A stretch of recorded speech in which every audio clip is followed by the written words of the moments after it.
Everyone, it's Emily Fox. Today's video is going to be a new challenge slash reading vlog. I will be reading some of the oldest book that I've had on my physical TBR. So not too long ago during a book tag, I looked at my first book haul video ever, which was like 6-7 years old. And there were about 5 books that I still hadn't read, but I still own and was looking forward to reading. So I'm going to be picking up 2 for this week and reading them and seeing if it was worth the wait or not.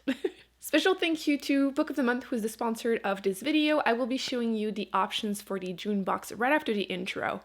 But let's talk about 2 books that I have chosen for this video. The first one is by Patrick Ness, and it is The Knife of Never Letting Go. This is the first book in a trilogy, the Chaos Walking trilogy, and it's a YA sci-fi series. I've read a couple books by the author, and they're usually YA fantasy or sci-fi, and I usually really like his writing, and I had been meaning to read this forever, but I had just never picked it up. I just keep forgetting that it's on my shelf, which is, I mean, it makes sense, right? That's what's going to be the case for both books in this video.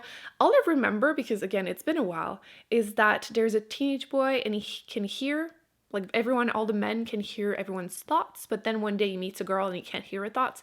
That's all I know. So we're going to see how that goes. I think this is going to be my first read because it's and even though it's kind of chunky, it's what, like 400 and almost 500 pages. Y is usually pretty quick, so I'm hoping we're gonna get things started and I'll have an opinion pretty quickly. I think between the 2, it's the one that I think I will like the most. We'll see if I'm wrong or not. That's just my prediction, because book 2 makes me nervous. It definitely does. It's such a well-loved book. Shadow of the Wind. I haven't picked it up because I had heard it was magical realism, and I've re-mentioned that not too long ago, and before telling me it's not true. We'll see. This one, I remember even less about it. I think it's about a book or books, and that's it. I know it's really loved. I know it's translated, and the writing is apparently pretty, but that's all. This one is deceptively small compared to the other one, but they have about the same amount of pages. This one also has just under 500 pages. So this is the one that stresses me out the most, but I might be wrong. I might absolutely love this. We'll see. As you can tell, I was a little bit excited to receive my first Book of the Month box. Book of the Month is an online book service for readers. Their mission is to promote new and emerging authors and help readers discover books that they'll love. How it works is simple. Their team vets hundreds of books each month and give their subscribers a choice of new and early release books. You pick the one you're interested in and you get it sent to you. They have a great skip policy, which means that if for whatever reason you don't want a book that month, you can just skip and you won't get charged. The June books are The Stardust Thief by Chelsea Abdullah. This is a debut novel. This is an adult fantasy. Next we have The Lifestyle by Taylor Hahn, which is a romance book. Next we have The Lies I Tell by Julie Clark, which is a domestic thriller. Then there is Things We Do in the Dark by Jennifer Hillier, which is also a thriller. And last but definitely not least, we have Woman of Light, which is an historical fiction by Callie Fajardo Hanstein. This is actually the one I'm the most excited about. I have been really enjoying intergenerational kind of drama following families. And this one you're following 3 different generation of Indigenous women. And so far I've heard great reviews. Plus that cover, even the back is absolutely stunning. So I can't wait to read that one. So currently they only ship to the US, but if you are interested, I will link all the information in the description box. You can get with the coupon code SUMMER your first hardcover for $9.99. So now I have a lot of work to do because I have books that I did not read in the last 7 years to get to. Wish me luck. Well, I finished the first book and oh my, was I not prepared for a YA book. I think this is the first YA book I've read this year, and I forgot how angsty they can be. Not in a bad way, but I feel like as a teenager, I would relate and be like, oh, adults don't understand us. And now as an adult reading them, it's like, I mean, you're not wrong, but it's kind of funny. So that's definitely something I wasn't expecting. I wasn't too far off in terms of the setting, the summary of the book.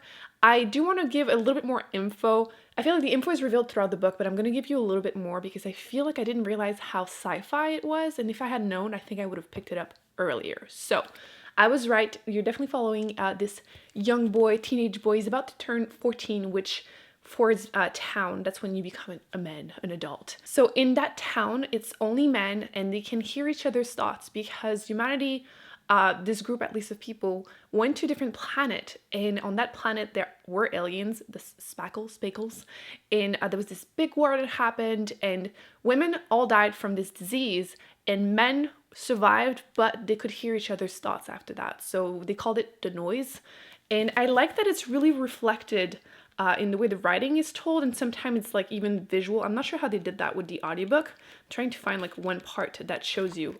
There you go. So that can be overwhelming, and I feel like that's how it would feel if you were that teenage boy there.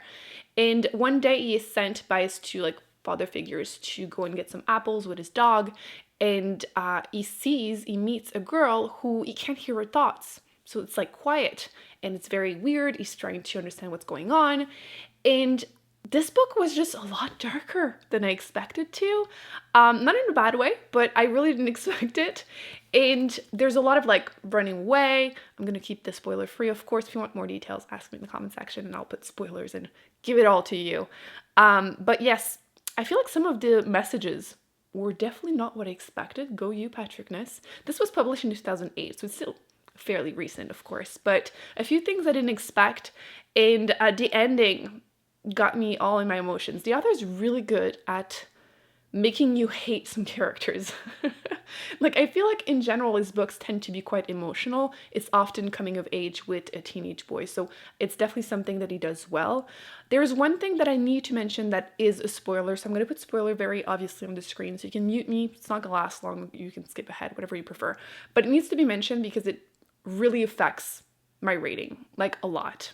And it's the fact that in the book I mentioned there's a dog, and I really, really, really resent whenever a dog is included in a book to make you feel feelings.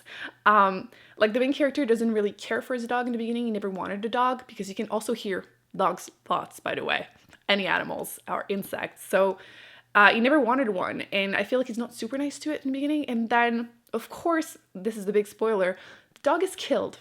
And I really resent whenever that happens in a book, because of course I'm going to be sad, but I feel like it's a cheap shot, right? So I just in general resent that. So yeah. I do want to mention that I do remember the character's name. I'm terrible at that, but Todd, I will never, never forget it, because the dog, because they can hear, once again, animals, insects, thoughts too. And he's always like, Todd, Todd. And yeah, I will forever remember Todd. But yes, it was overall a good book.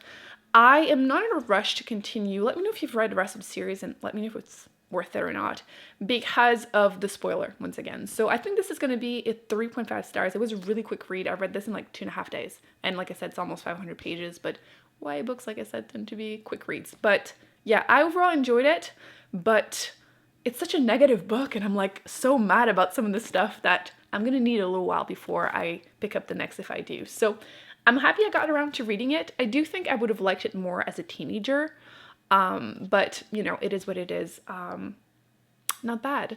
Now, I think this is going to be the big thing for this video, The Shadow of the Wind. I am so stressed about that one, but I read the first chapter before I filmed this video. It's not even the chapter, it's like before the first chapter.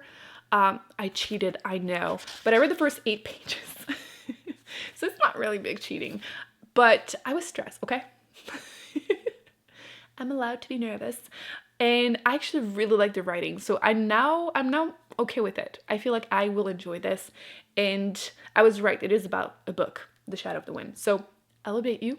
Woo! Every time I film in the morning, the sun hits this window, and it's so chaotic whenever I try to adjust the lighting. So we're gonna finish this quickly, but this is the next book I'm reading.